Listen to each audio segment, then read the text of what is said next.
Hello, this is Ocam, and Not a Spring Chick, and we're here to talk today about the price of gas. and what makes it that price? Well, why is it so high? Well, does it have anything to do with the taxes, such as the federal tax being at 18.4 cents a gallon? Well, and then when you look, you also see the state taxes, because Alaska, which is a low of 8 cents per gallon, and Wisconsin, which is a high of 32.1 cents per gallon. Well, and then what about California and New York? Oh, California's got 18 cents plus sales tax plus local tax Plus, local county, plus, and New York, I think they're even worse than us. New York has 31.9 cents per gallon, plus 8% sales tax, or 8 cents per gallon state sales tax, plus 15.2% petroleum tax, and are you ready for this one? At 0.3 cents per gallon spill tax, plus local taxes, plus. Who is paying the most for gas? It actually would depend upon what county you were probably living in and what state. Yes. All I know is that national average price for gas is, I would love to pay that amount.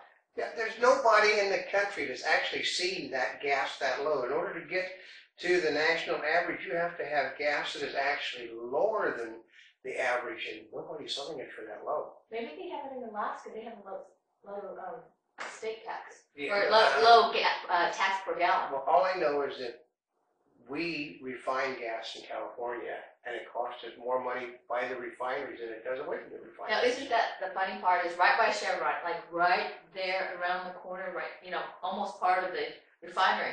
It's higher than half a mile away, a mile away. That's right. But if you understand what makes gas as high as it is, it actually isn't the taxes, though. Well, what is it? What is it? It's your mother and father. What do you mean? How can my parents or my grandparents be responsible for the high price of gas? Because it's called pension funds. What? That's right, pension funds. Pension funds drive up the cost of petroleum per barrel because they are investing the retirement funds for your grandparents and for us in petroleum stock. They make more money the higher the cost of a gallon of gas, so they raise the price. They have their people bid up the price per barrel so that the oil companies will have a reason to raise the prices up on their gas per gallon. Oil companies, what people don't get, they are not privately owned functions in this country like they are in foreign countries. They're owned by pension funds. Oh, your mutual fund you have, or your pension fund? That little old lady setting, going click coupons, she is responsible. Every time that a union demands higher wages and gets a bigger input into their pension fund as a result, pension funds and mutual funds, they all tend to invest in what's going to give them the highest yield. Right now, it is petroleum. Well, wait a minute. Is there anything that I can do to lower it? Do I stop putting money? Well, I guess, you want to have it in your 401k and your mutual fund and your retirement. But okay, if you tell the pension funds that you want it stopped, they will eventually divest themselves, just exactly like the South Africa was divested. But it's going to take an effort by the citizenry to tell the people to stop investing in that, because there is no incentive for a petroleum company to lower the cost of what they're paying per barrel, as long as people have pension funds continually bid up the price. That's what it is. It's actually not the petroleum companies that are bidding up the price to almost $140 a barrel a few minutes ago. It is the pension funds. They're betting. But they can't be entirely responsible for that. Can't Congress do anything? Congress is also responsible. Congress is responsible for many reasons. One, what about the president? The president has no power over it. But Congress won't allow you to drill anywhere. We have a petroleum reserve that's probably the largest in the world. But Congress has banned offshore drilling. They won't allow you to drill anymore in Alaska. They won't allow you to explore. They won't allow oil shale. They won't allow this. They won't allow that. And because they have put all these rules on, including they haven't been able to build a new refinery in years because of all the environmental impact reports. That drives the cost up. But don't we have huge oil reserves? What about Alaska? They won't let you drill. They won't? then we'll let you drill. We have huge reserves in the Gulf of Mexico. We have huge reserves off the coast of California.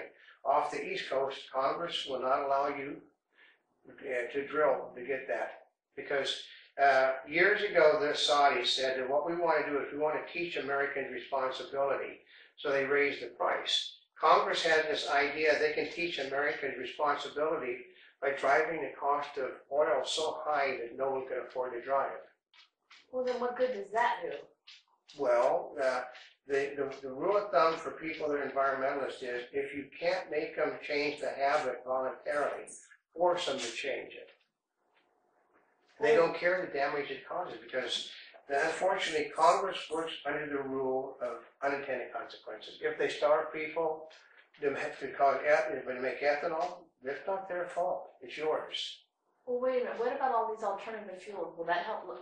Well, I don't know. How can that help lower the price of gas? Nope. It raises the cost of gas because it actually costs more to refine that than it does anything else. Plus, if you're refining ethanol, you're not refining other stuff. So it's basically, we get screwed by our government. And, when you figure our government, our pension funds, and the fact that we have no leverage over the Muslim countries that are actually selling us our petroleum. We found those fields. It is our equipment that is processing that, and our engineers that are pumping it out of the ground. We have no power over them anymore to change the prices because China and India aren't prepared to pay $200 a barrel. So basically, if China and India are going to pay that much, we really can't do very much about it. Nope.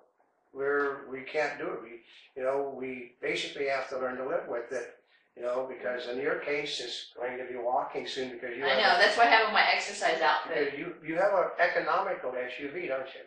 Yeah, my SUV gets 17 to 23 miles per gallon, which actually is pretty good. That's right for a car its size. But you look at the fact the gas, they say gas will be $5 a gallon by this fall. Ouch! And mine has 20 gallons, and for me to fill it up, if it were completely empty, it's about $100. Ouch, a tank full. That's right, and because you live in areas that you have to commute, and public transportation basically, folks, sucks. You can't get public transportation.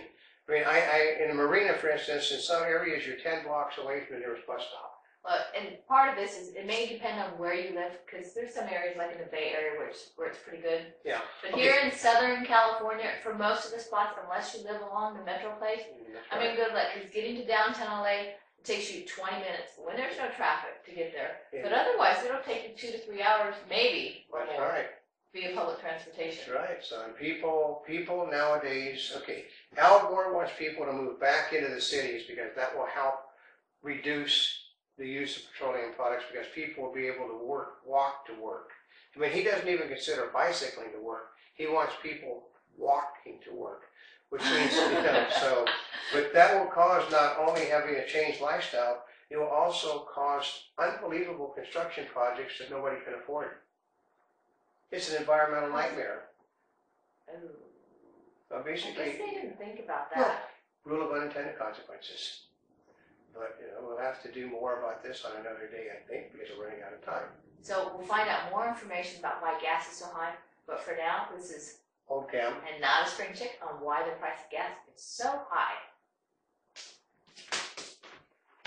That was 9 minutes. I figured I was counting with my fingers. So how's that?